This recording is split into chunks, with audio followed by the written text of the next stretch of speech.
Hello, everybody. Welcome to this talk. I'm very happy to have this opportunity to talk. And first of all, I would like to thank you all, in particular Carlos, for inviting me to join this group and also to give this talk today.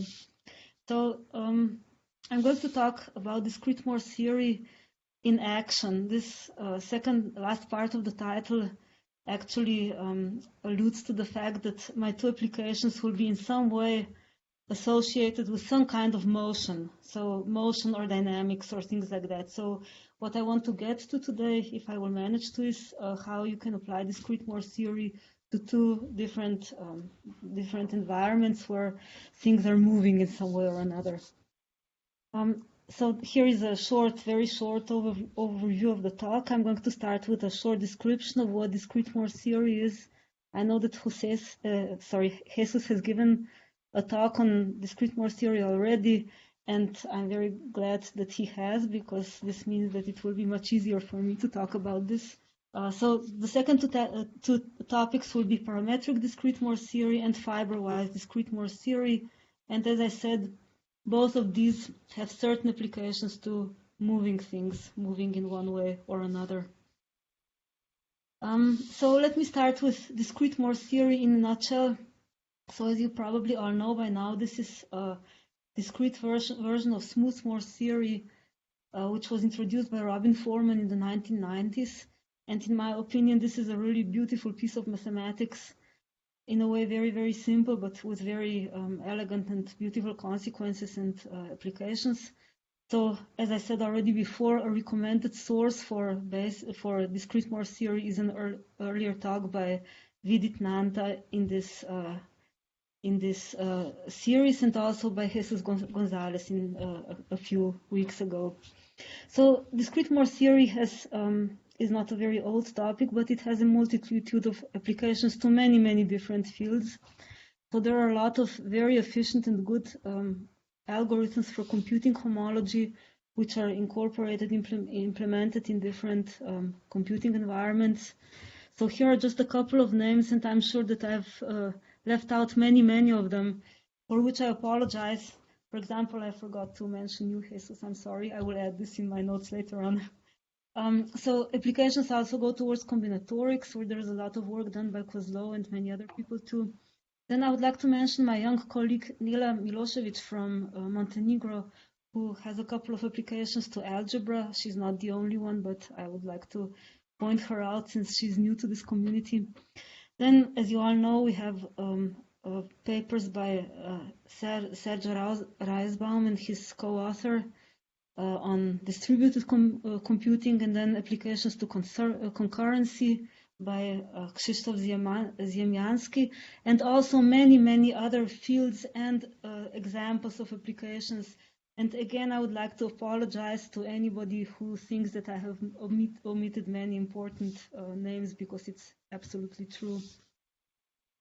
So after this short PR, let me introduce the basic environment in which we will work. This is going to be the environment of finite regular CW complexes. So let me just shortly say what I mean by a regular CW complex. So a CW complex is a sequence of topological spaces which starts with just a set of points. This is x0, and these are then connected by edges, by one-dimensional objects, which together with the points are denoted by x1 and so on. And then onto this we add two-dimensional cells or objects, which then form the two-skeleton x2, and so on.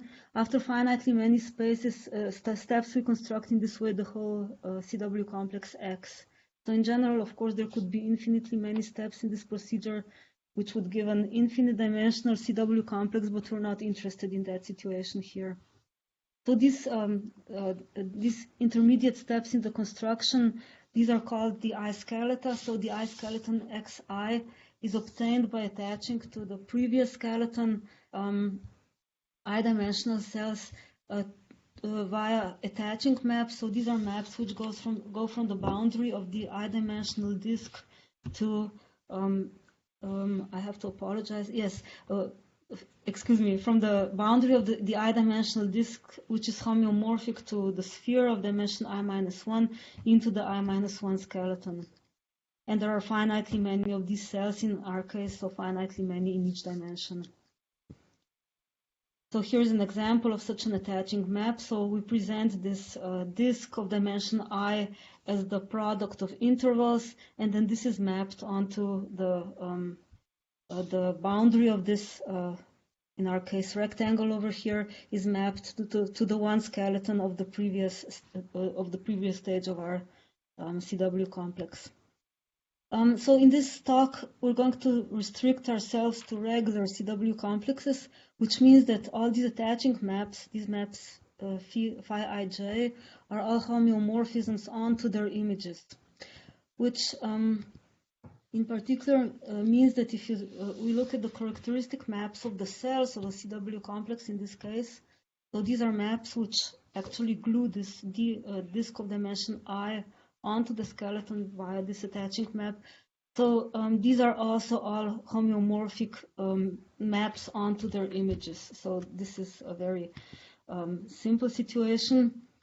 And familiar examples of such regular CW complexes, which we all know very well and are very used to work with, are, for example, simplicial complexes, cubical complexes, polyhedral complexes, and so on. All these objects can be represented as regular CW complexes. So here is some terminology which is maybe better known in the case of, for example, simplicial complexes.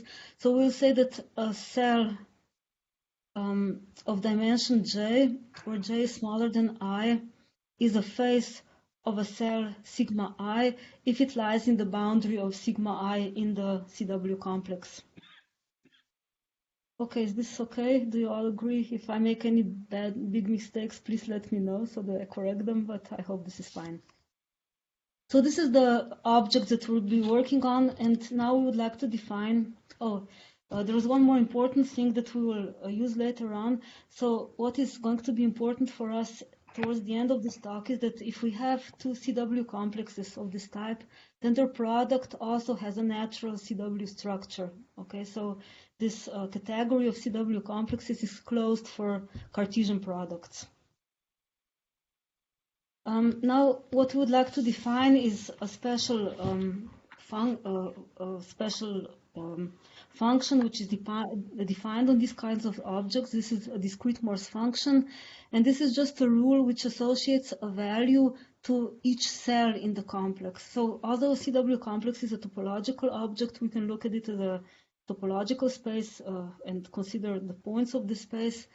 We're not talking about a map which associates values to the points, but we're talking about a map which associates a value to each cell in this space. So each cell has a specific value. So there are only finitely many values associated in the end, which means that we could also say, instead of this R, this range space, the real numbers, we could also take the natural numbers or the integers, because there are actually very, very few numbers actually interesting to us in the end. So this association of values has to have certain properties. So first of all, if we take, so the important thing here is that if we look at a cell, a discrete Morse function is essentially increasing with dimension. So if we go from a cell towards its cofaces, or the function values have to go up. If we go from the cell to its faces, it has to go down. But there is one exception allowed on each cell. So a cell can either have, as I said before, values which are higher than the values on all the faces and lower than the values on all the cofaces. This is one possibility. But then it can also have one coface of lower dimension or one face of higher dimension. So we actually have three types of cells. So we have the cells which have one coface with lower value, or we have the cells with one face with higher value, or we have these cells which actually strictly respect this dimension, this monotonicity with respect to dimension. Okay, so first of all, this last type of cells, these are the critical cells of the discrete Morse function. So these are the ones which strictly respect increasing values with respect to dimension. And the other types of cells actually come in pairs. So it turns out that every cell can be considered either as the face of another cell with lower value, or it can, so that's one possibility, and then it's paired to this co-face with lower value, or we have a cell which has a face with higher value, and then this is our pair. So these other types of pairs cells actually come in pairs, which are which don't intersect, which are mutually non-intersecting. So we have these critical cells, which on this example down here, this image down here, are plotted in red. So these red things, this red point and the red edge over here are critical cells in our case, and everything else belongs to the regular pair. So we have this edge over here, which is paired to the co-face, the square over here, and for example, this vertex, which is paired to this edge over here. So these arrows denote the pairs. And we also always draw the arrows so that they point in the direction of decreasing dimension. So a face of a higher dimensional cell where the value is higher than it is on the cell, on the bigger cell that it is a face of. Okay, so I believe that this is well known. So what we typically do in most cases is that we can really forget about the function values and only look at the arrows. So typically we can just as I said before, there are very, very few values actually in play here because we have a finite CW complex, only finitely many values. So those values can be associated later on, or they can come from before. But the important thing here that we usually deal with are these arrows, which tell us how the function values decrease or increase, which are really directions of decreasing function values. Okay, so this is a discrete Morse function. So let me talk a little bit about what is typical for these. I mean, what is the meaning of the critical cells and the regular pairs in this setup? So the critical cells have a similar role in discrete Morse theory as they have as the critical points in smooth Morse theory. So those of you, I believe that most of you, I mean all of you probably know everything about smooth Morse theory, so you understand what a critical point there is. So these critical cells have a similar meaning. If X is the CW decomposition of a smooth manifold, which could be the data domain of some data which we're measuring on this smooth manifold, and F is, for example, a sampled smooth Morse function, so this is our data in the end, then these critical cells correspond to critical points, and the dimension of the critical cell corresponds to the index of the critical point. So if we go back one page up, so if we look at the critical vertex over here, then this is a local minimum of the discrete Morse function because all the arrows point towards such a critical vertex. So here the function value has to be smaller. On the other hand, if you take a critical edge like this one over here, then you have two directions going from the boundary of this edge down. These are the two directions pointing towards towards the edge to which this regular vertex here is paired. But then you have these two directions. In this case, there's only one because there's a cell missing over here. But there are these directions coming down from the co-faces where the function values are must be bigger because this is a critical edge. So the function values on the co-faces are bigger and on the faces are smaller. So we have these two directions going down and the two directions coming up from above. So this has the meaning of a saddle in the context of smooth Morse theory.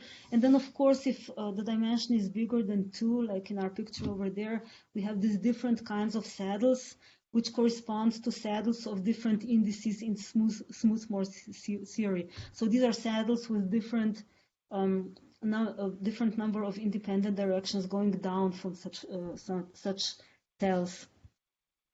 According to the function values. Then, of course, the critical cells of maximal dimension are the local maxima. So, for example, in a two-dimensional CW complex, a local maximum will be at a cell of dimension 2.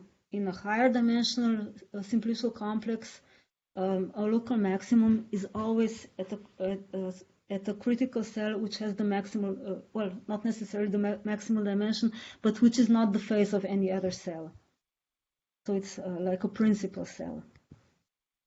Okay, so here's just a small example, which most of you have seen many times before in some of my previous talks.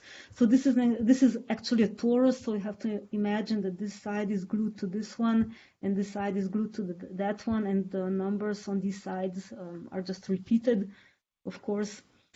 So in this case, the maximum value of the discrete Morse function is on this cell in the middle, so this is a critical cell of dimension 2. And then we have two critical cells of dimension 1. One is this one, which is repeated twice on the top and on the bottom, and one is on the right and on the left. So these are the two critical edges. And then we have one critical vertex, which is this corner point, these 4 corner points, which actually correspond to one single point after all this gluing. And if you look at the numbers over here, you will see that actually from, for example, this critical edge, the function value goes down towards from this regular edge, which has function value 90, the function value goes down to this co-face, which has smaller values, so we have this pairing over here, and so on. So these arrows in all the cases indicate that the function values are going from lower to higher dimension, but from smaller to from higher to smaller to lower value on the other side. Okay. Okay, so what is the meaning of critical cells of a discrete Morse function for us? Why are they important? What do they tell us about the situation? So in data analysis, critical cells actually represent features in the data. So you can imagine that like the local minimum or the local maximum actually can be viewed as features in some kind of data sets, but the same is true for the critical cells of other indices. So all these critical cells actually represent some kind of features in our data. For example, if we look at a grayscale image, so this is an image of a mountain in Slovenia, which is very pretty. It has just about so much snow now as on this picture, although the picture is quite a few years old. In any case, in a grayscale image, here the value that we're looking at, the value on the so a grayscale image has to be represented as well, it has a natural representation as a cubical complex of dimension 2, like this one over here. And then the vertices are the pixels, and the grayscale values on the pixels are the data that were given in the beginning.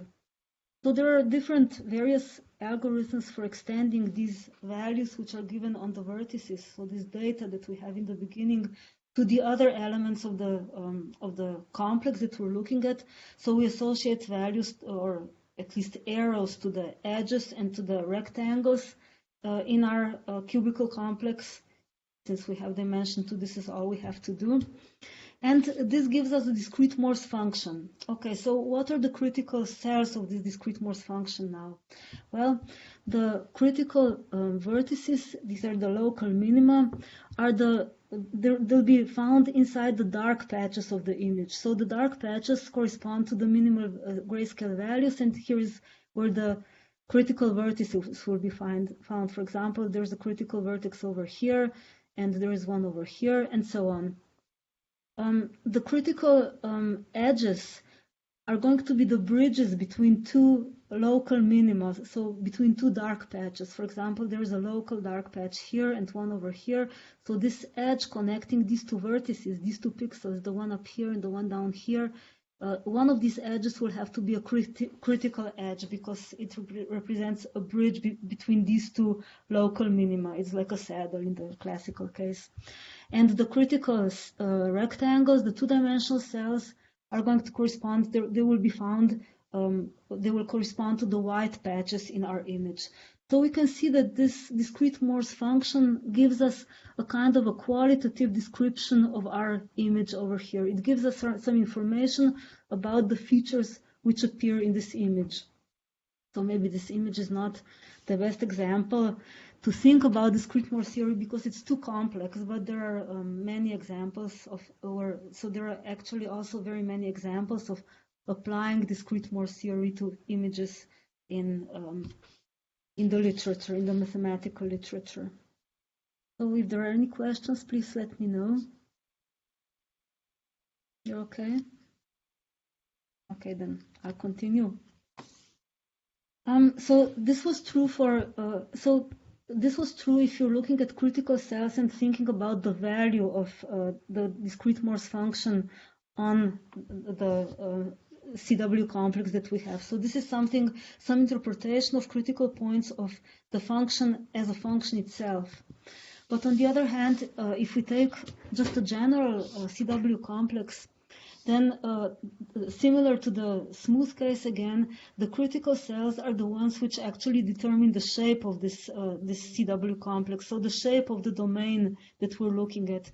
Because we have this theorem of Foreman, which says that if f is a discrete Morse function on a CW complex, on a regular CW complex X, then X has the homotopy type of a CW complex with a cell of dimension I for every critical cell of dimension I of the discrete Morse function.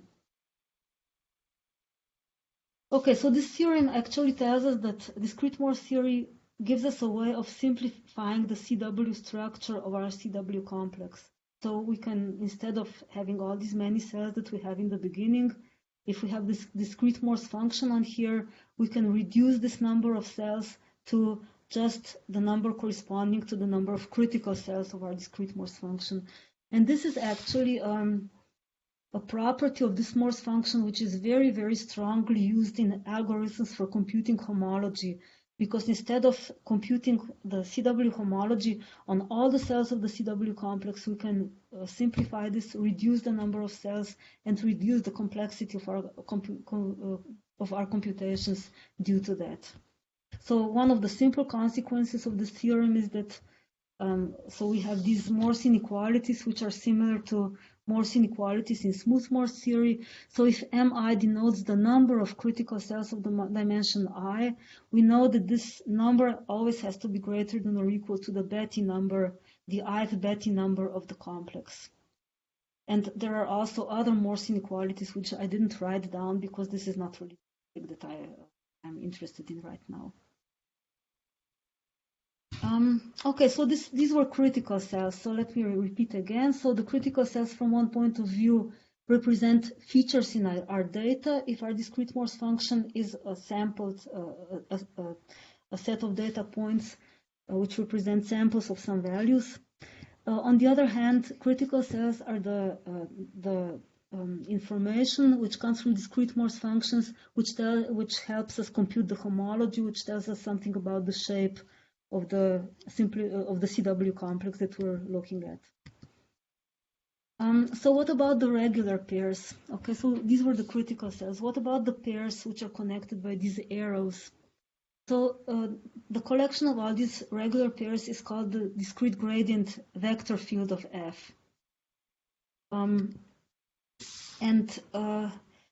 If we connect sequences of such arrows together, we get something which is called a gradient path. So let me go back to my picture. So over here on the torus, we have a gradient path which starts, for example, in the boundary of the maximum over here and goes towards in the direction of this arrow towards the neighboring 2 cell, and then down to either one of the two one-dimensional faces. So either here, or maybe could also go to the critical edge, but then it would end here. But this one of the gradient paths continues this way down, and then it ends here because there is no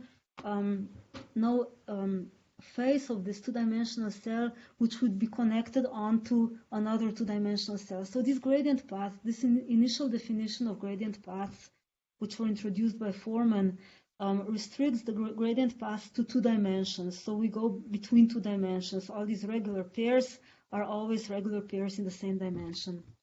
So I would like to mention here that there's a generalization about which Vidit Nanda talked in his talk, where he considers a more general version of gradient paths, which leads to very deep mathematical results, where he actually allows a gradient path is any path along which function values decrease. For example, in his definition, we could continue from this two-dimensional cell onto this edge over here and from here to the vertex. But in our situation here, we will restrict to the original definition of gradient path, where this is something alternating between two cells of two dimensions, two consecutive dimensions. Okay.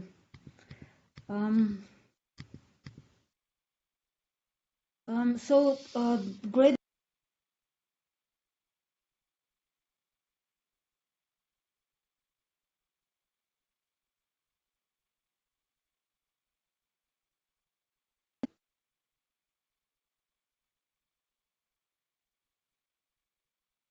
lies on precisely one of them. Here we have gradient paths which are thicker. They consist of all these sequences of cells, and they can be used to reconstruct the areas in our CW complex where the function values flow towards the same goal, sort of, towards the same critical cell of lower dimension. For example, here is the area from which all the function values flow towards this minimum over here. And they don't flow out of this area upwards, but all the directions down go along this area over here, along the gradient paths which are in there towards the same minimum down here. Okay, here are two more facts about discrete Morse functions that will be important for us. These are very basic facts about discrete Morse functions, but we'll use them later on. The first one is this. So if we have a gradient path in our CW complex which starts in a regular pair, where the lower dimensional cell, the tau, is a free face, which means that it's not the face of any other cell of X, only this one sigma, then there's a sequence of, there's a misprint here, sequence of elementary collapses that can remove all the pairs in this path from our complex. Okay, so we're going to throw away a lot of cells in this way, but the resulting complex will be homotopy equivalent to the original one. Even more than the homotopy equivalent. It's going to be simply homotopy equivalent, which is a little bit stronger, as you all know, because the complex X collapses onto this resulting complex that we get after throwing away all these cells that lie along one of these gradient paths. So if I go back to my picture again, here it is. Okay, so here is a gradient path starting in this free face over here, which is the face of only one two-dimensional cell. So there's an elementary collapse which actually collapses this pair of cells onto the remaining boundary of the two-dimensional cell.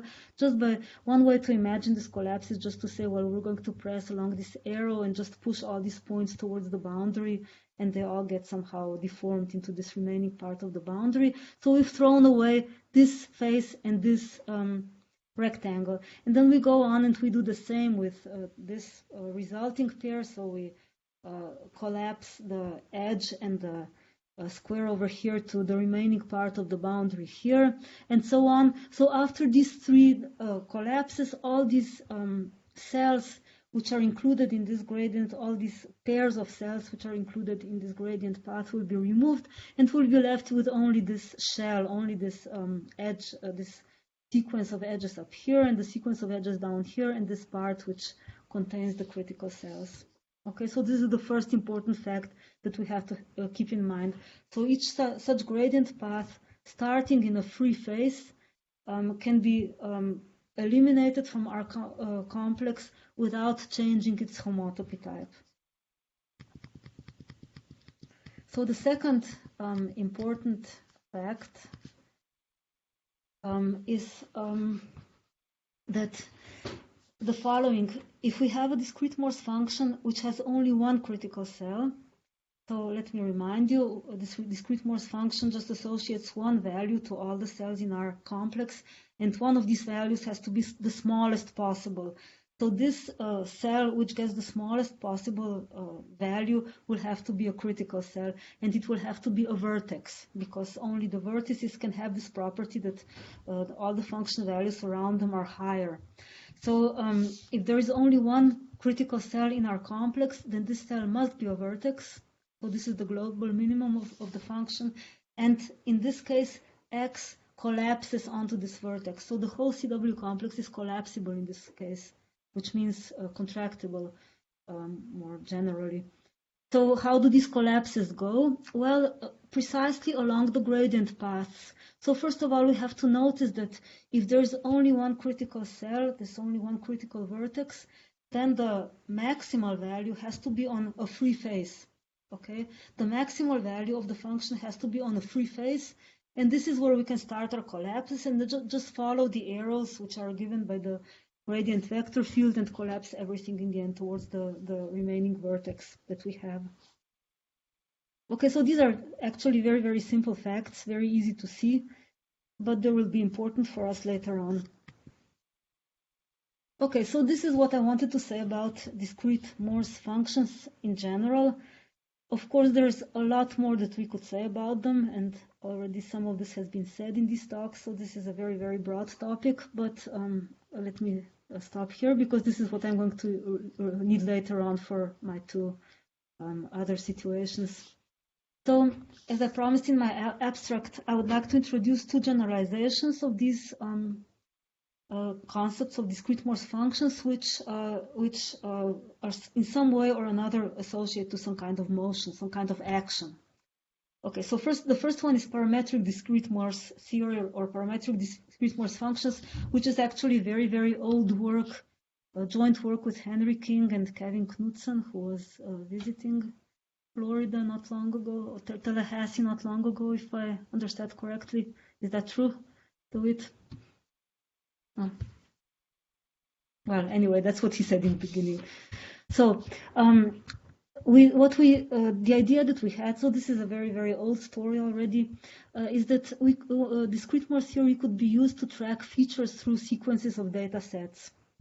Okay, so a sequence of data sets can either be a movie, a sequence of images, it can be a set of 2D slices, like for example of CT scans, or it can be something more complicated, just any kind of a temporal or spatial sequence of data sets. So the thing is that, as I said before, these critical cells represent features in this data which might be interesting because they tell us something about the structure of the data. And if there is a sequence of such data sets, it would be nice to have an algorithm which would help us track these specific features along the way. So what we had in mind is to come up with something like a bifurcation diagram in the case of smooth Morse theory. Okay, so what is the setup here? So we have a family of discrete Morse functions on this CW complex X. So this family will be labeled by a T, which goes from 0 to n, so finitely many copies of X and a discrete Morse function on each one of them. And then, on the other hand, we take the interval from 0 to n and look at it as a CW complex which has vertices on all the natural numbers, and the edges are the intervals between them. So this is the RCW composition of the interval from 0 to n. So now a parameterized discrete Morse function, this is quite a natural concept, of course. This is going to be a discrete Morse function on the product of the CW complex X with this CW complex, which is the interval from 0 to n. And so this discrete Morse function on this whole space, which we obtain by multiplying these two, by forming the Cartesian product of these two CW complexes, has the following properties. So first of all, if you look at its restriction to any one of the slices, it corresponds to the given discrete Morse function on that slice. Of course, we want to extend the existing discrete Morse functions and connect them together somehow. So this is the first property that we have. So the second property that we want is that if you look at the function f, it's going to decrease with respect to t. So as t goes from 0 towards n, the function values of this discrete Morse function, this extended discrete Morse function of the product are going to go down with t. So if you imagine t as time, our function f in general decreases with time. What is the rule for pairing, for extending the given discrete Morse functions on the different slices to this extended discrete Morse function on the whole product complex? Well, the rule is that if you take any critical, so we leave the discrete Morse functions in the slices as they are. Their things are paired already in whatever way they're paired, but the critical cells in the slices are now going to become paired. So we pair the cell sigma I to the product of this cell in one of the fibers with the cell with this part of the interval from ti-1 to t. Okay, so we're going to pair the cells in the slices with higher dimensional cells in between the slices. Okay, so the result of this is, so I have to apologize in this case. I have a mistake here. This should be, if f decreases with respect to t, this means that all the critical cells in the end are pushed to the slice x times n, not x times 0. I apologize. What I should really have written here is that f increases with respect to t. So just cross this decrease out. Imagine that it says increase here. So if f really increases with respect to time, this means that all the critical cells are going to be in the end only the critical cells of the original discrete Morse function on the 0 slice. Sorry, everything else in between is paired because all these other critical cells were paired to the product with the segment towards the previous cell. And all the gradient paths now are going to flow down from the slice x times t towards the slice x times t minus 1, down towards 0, everything flows. Okay, now in order to track the features between the critical cells, what we do is we pair, so we look at the critical cell at a certain slice. For example, here is a sequence of CT scans of slices of a CT scan of the head, of the skull. So if you look at the critical cells over here, for example, this is a local maximum, or here it's a white patch in our image. So this local maximum, it appears here. So it's going to be paired with the critical edge in between, here between the two slices. So we get a pair going down here, which means that we get a gradient path starting in this critical cell and moving on towards this one, and so on all the way down here. Over here, at this point, critical, at this point over here, this gradient path, this is paired on. So actually, the way these gradient paths now go is that all these critical cells, which are in this case two-dimensional, are go from well, they can start in the beginning, or they can start someplace in the middle if a new critical cell appears, but they all go towards the last slice over here. So everything flows down, and in this case we can sort of connect the different slices of the CT scan and see which part of the next image corresponds to the one before, and we can get a way of reconstructing the 3D picture of the whole thing. So I should have said before already that this, of course, also works for 3D images and for higher dimensional data. I'm just showing here images because this is the easiest thing to see what is going on in this case. Okay, so the result of this is a bifurcation diagram which connects, so the dots over here, so the dots here in each one of these columns represent the critical cells in a specific dimension in one of the slices. For example, these are the three critical two-dimensional cells in the first slice over here. So each one of these represents the critical cell in one of the slices, and then the paths here in the bifurcation diagram show how these things are connected together.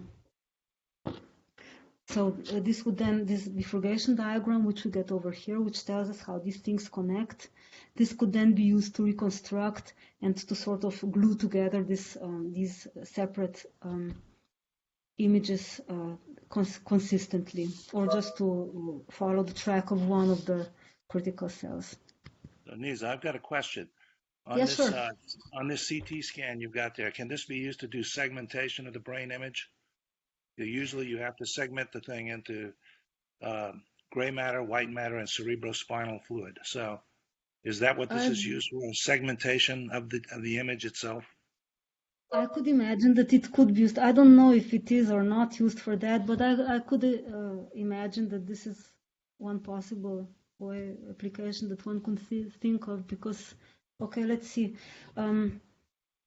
So the image, of course, is a lot more detailed. So a lot of the details here have been cancelled out. So here only 3 colors are left. And if that would be consistently done, then maybe this would be a possible application of this. Yeah, thanks for your question. Good idea.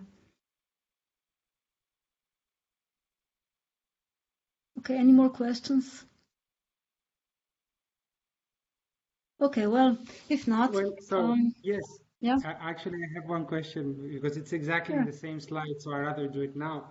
So go ahead. This is exactly like, I mean, very similar to a cobordism in topological surgery. Well, you have a continuous Morse function, and you have 2 segments that are reconnect and are replaced by 2 other segments. And so the whole thing can be seen as happening in the higher dimensional handle D1 cross S1, D1 cross D1, and these are precisely the same slices. So I was wondering if the gradient you're showing is actually a subset of the image of surgery, for example, or is it related to, for example, the core embedding of the smooth Morse function, which models the continuous surgery? So the core, okay, so in discrete Morse theory, these paths that we're showing here, so as we go along from one slide to the other, we're following the gradient path, which means that this is going to be a fat thing connecting 2 critical cells, one in the beginning and one in the end. And I guess, so it's not going to be, will it be the core of the handle? Well, it is certainly connected to the surgery in cobordism, because you are connecting to with a higher dimensional manifold. In a way, you're connecting to something in the beginning and something in the last slice. So it is connected to that. I would say that yes. Right. It would be fun to see, for example, to take the continuous, continuous image and then view all the gradient path as a subset of the continuous topology change. I'm just thinking it could be very geometrical, visual. Just a thought, because I've been working on that, and that's exactly the kind of image we had on cobordism and so on. So very nice. That would be a cool thing to try. You're right. So yeah. Thanks. Okay. Great. Thank you. Okay. So, any more questions? Okay, well, thanks for now. Then I'll continue. Okay, so this was parametric discrete Morse theory. As I said, this is quite an old story already. This is something which goes back quite many years. And we've sort of forgotten about it, so it would be nice to do something new. So thanks for the ideas. So the other generalization of Morse theory that we've been working on more recently together with my 2 younger colleagues here at the Department of Computer Science in Ljubljana, Alexandra Franz and Gregor Irshe, is fiberwise discrete Morse theory. Okay, so let me remind you, in parametric discrete Morse theory, the way we defined it anyway, the arrows of the discrete vector field that we extend from the individual slices to the whole thing sort of go from the terminal slice all go towards the initial slice. So they typically either stay within the slices or travel between them. Well, fiberwise discrete Morse theory is a little bit different. Here we just glue together discrete Morse functions on different parts of our big object in such a way that all the arrows always go down within within a specific part. Okay, so the initial setup here is this. X and Y are CW complexes, and we look at the product structure on the CW structure, the product CW structure on the Cartesian product X times Y. So this product structure contains cells which are just products of the individual cells, sigma times tau, if you imagine the attaching maps from the boundary of the product of the corresponding number of intervals, then this is quite obvious what you have to do to get the correct attaching maps. So we have this structure on the product X times Y, and now a fiberwise discrete Morse function on the product is just a collection of discrete Morse functions on the individual fibers. Okay, so we just have this product of two CW complexes, and we have on each one of the fibers, so over each cell of X, over each cell in the first factor of our product, we have so this is going to be a copy of Y. We have a discrete Morse function.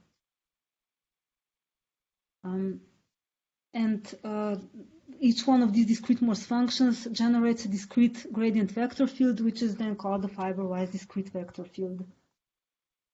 Okay, so I'm not sure how I'm doing with time. Carlos, am I okay? Maybe I have a little bit of time left, not very much, so I should try to get to the end now.